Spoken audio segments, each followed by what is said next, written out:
Hello there, Rosewood Gaming here. I decided I wanted to do another Magic the Gathering deck profile because my friend Zhanzu, check out their YouTube, helped me build and revise a deck of mine yesterday over a voice call in Discord. I'll leave a link to my Discord below for anyone who is interested in playing Magic or Yu-Gi-Oh! With my friends and I over Discord voice call or video chat, whatever they call it now. It's a black and white deck. The point, I believe, is to try and control the opponent as much as possible. So I'm going to get right into this. Again, I'm still learning how to play Magic, so if any of my information is incorrect, feel free to let me know in the comments below. I do read them whenever I get them.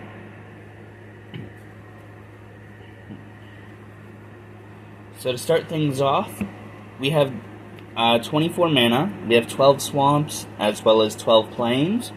I'm running an even split of each for now, simply because the point of the deck is to try and control, and I believe I have a good enough reason to run each color at this ratio, but I might change that later on as I get more cards to better improve the deck. Then the only other lands I play in the deck is one copy each of Witch's Cottage and Blighted Fen. Blighted Fen, it's pretty much just a free mana of colorless, but I can sacrifice it after I tap it and pay 1 black and 4 others to force an opponent to sacrifice a creature. I'm probably not going to use this effect quite often unless I have nothing else to do for the turn, but having a card that's a colorless mana is good because that means I can use it for either my black or white creatures and save the specific color mana for their costs.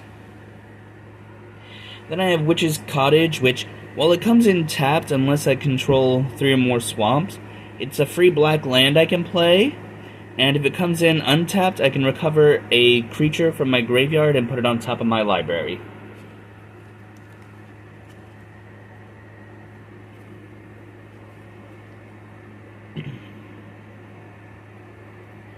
Next, I play quite a few enchantments in this deck because of the way I am playing it.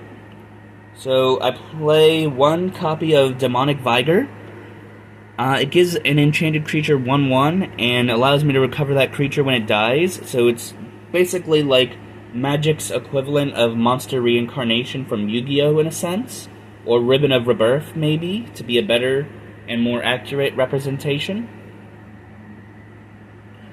1 copy of Deadweight, basically just serving as spot removal, but if I get other cards that work better than this, I might cut it from the deck. I play it right now because it's literally just 1 swamp to play, so it's pretty fair, I think. 1 copy of Untamed Hunger. It gives my creature menace and a 2/1 counter, so makes my creature bigger and harder to block. And if they do block, there's a high chance I can get rid of at least 2 of their creatures before mine dies. So it's just something I like to keep in mind. I then play Trapped in the Tower.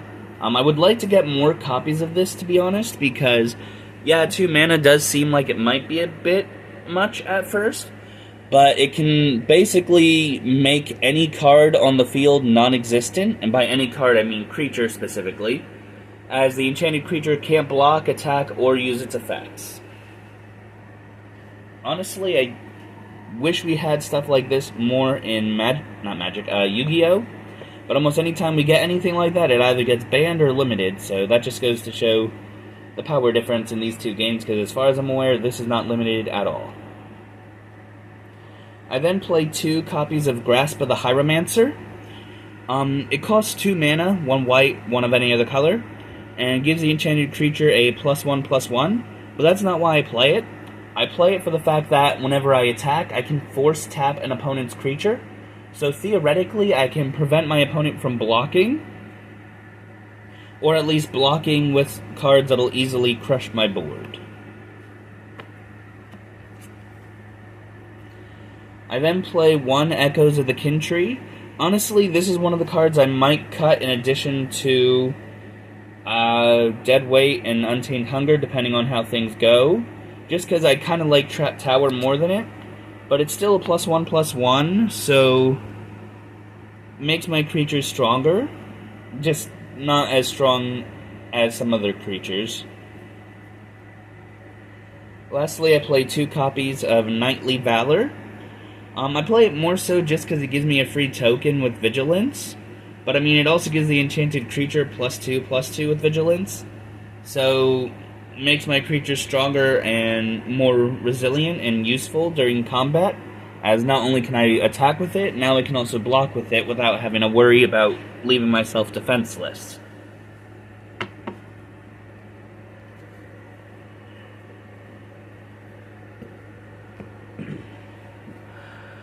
For the instance, I play 1 copy of Foul-Tongued Shriek. My opponent loses 1 life for each attacking creature I control, and I'll gain that much life.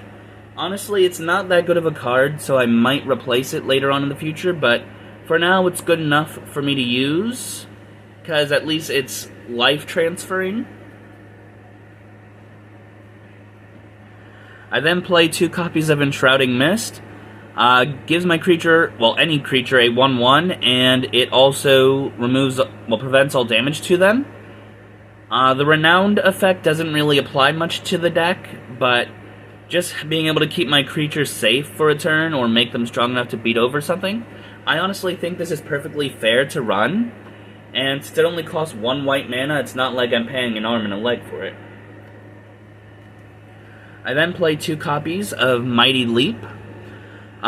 Similar reason for the other card, Enshrouding Mist. Makes my creature stronger and sort of protects them, but only if I'm attacking, since it gives my creature flying.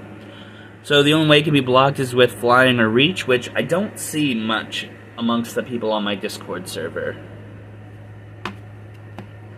The last instant I have is Invoke the Divine. I can destroy an artifact or enchantment on the board to gain 4 life. Honestly, another card I'm probably going to swap out with Draw Power. If I can find white or black Draw Power, feel free to leave suggestions in the comments below. I greatly appreciate it.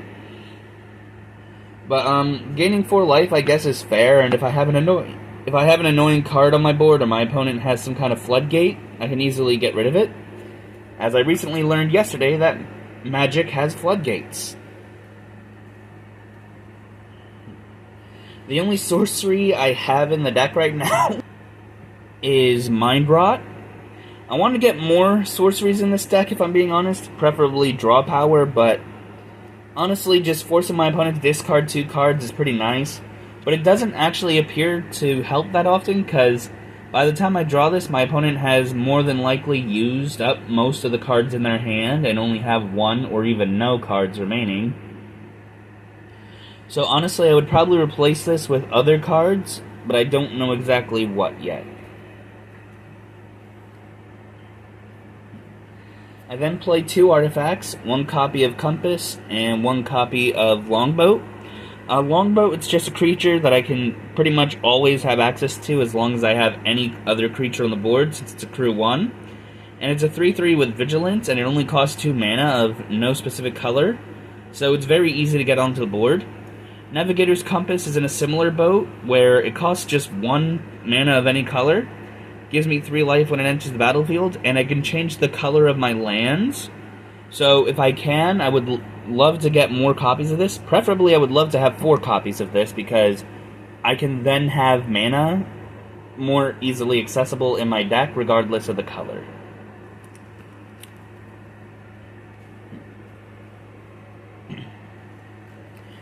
The first creature I play is a copy of Falmer Knight.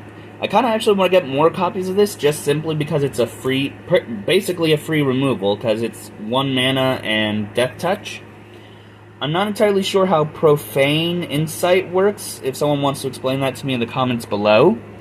But however it works is I pay 1 black and 2 of any other color, and then I can draw a card at the cost of 1 life. So that's another reason why I want to get more copies of this, because it's effectively draw power from my deck. Slowly over time, that is. I then play a copy of Zulaport Cutthroat. Whenever it or another creature of mine dies, my opponent loses 1 life and I'll gain 1 life. The way my friend Zhanzu explained it to me is for each creature that dies, my opponent loses 1 life and I'll gain 1 life. I'm not entirely sure how accurate that is, but if it is that way, I'm definitely going to try to get a second copy of this, because that would be a very good effect, especially if I have 2 or more of them on the board. I then have Quasi Sadist. Again, I might be pronouncing some of these names wrong, so I do apologize.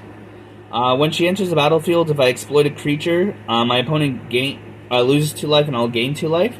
Honestly, probably not the best effect in this deck. Something is definitely better than nothing, though. But worst case, I might replace both of these with more copies of Foulmire Knight, just because I like the ability to get creatures on the board freely, especially when they have Death Touch. I then play 1 Orhov Enforcer. It does have the Afterlife ability, but I more so play it for the Death Touch, because it's basically just free spot removal if my opponent has anything too big for me to deal with. I then have Lampad of Death's Vigil. It's an enchantment creature. I can pay 1 mana to sacrifice a creature, and then each opponent loses 1 life, and I gain 1 life. As far as I'm aware, that means it could sacrifice itself, but honestly, I don't think that's really a good effect in my opinion, because I had to sacrifice another creature. So, worst case, I might replace it with something else in my collection if I have anything else I might run in the deck. I then play a copy of Vampire Envoy. Honestly, I would love to get more copies of this card, not because it has the ability to give me 1 life whenever it taps, but simply because it's flying. So if I'm worried about my opponent blocking my cards that don't have flying, having more copies of this on the board gives me more ways to do some chip damage to my opponent, as they'll rarely be able to block it unless they have something specifically with flying or reach. I then play a copy of Undercity Scavenger. I can sacrifice another creature when it comes into play to make it go from a 3/3 to a 5/5. Then I can scry 2. Honestly, I'm not entirely sure how I feel about this, but I mean, if I can sacrifice another creature, if I reach that point of a board state where I want to, it's probably worth it to have a 5/5 for 4 mana. But I'm not entirely sure how the mana thing associates well with the power and toughness. I honestly forget what the 2 numbers are. I know one is like the attack value and the other is like their health. I then play 1 copy of Nightmare. It's a bit of a wild card, as it costs 6 mana, and its power and toughness, that is what they are called, okay, is equal to the number of swamps I control, so because it requires at least 1 black and 5 of any other color, at minimum it's going to be a 1/1 with flying. But if I have more than 1 mana on the field, as you know, I have at least 12 black mana in the deck total, so I can theoretically have a 12/12 if the game goes on that long. I then play a copy of Senger Vampire. He has flying, and whenever he kills a creature, he gets stronger. So I play him mainly for that, but I might not keep him for too long, just because he does require 5 mana, which is less than a Nightmare, but it requires specifically 2 black in addition to 3 others. And I think requiring 2 of a specific color mana is more difficult to pay than requiring at least 1 of that specific color, unless you're playing a monocolor deck.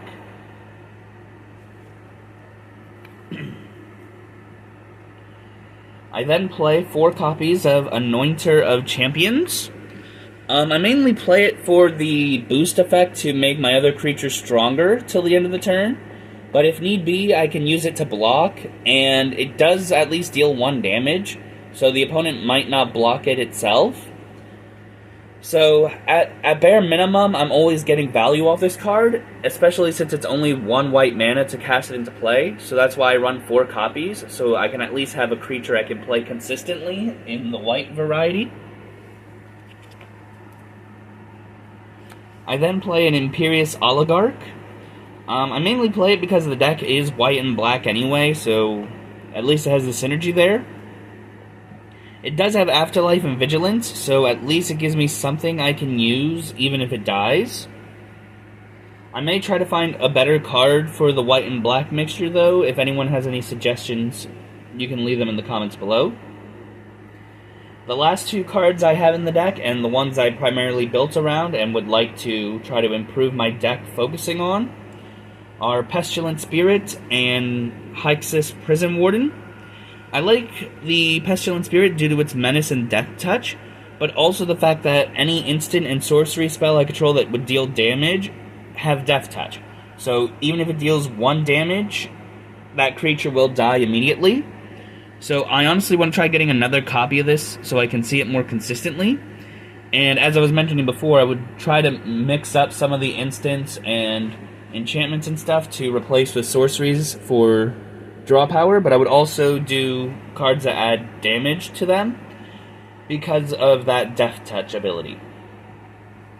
And then for the Hixus Prison Warden, if I'm understanding his effect correctly, on Flash, I can cast him at instant speed if need be, so if I need a quick body to protect me for battle and I have nothing on the board, but I have this in my hand and the mana on the board, I can pay the 5 mana, the 2 white and 3 of any other color, cast him instantly, and then whenever a creature deals damage to me, specifically, the Prison Warden will exile that creature until Hixus leaves the field, which I believe is why it has that ability to cast itself at instant speed, simply because if your opponent attacks and you cast this, you don't have to block. You can take the damage and just get rid of whatever they attack with, which I think is funny, especially if they use a big creature that costed like a lot of mana to play.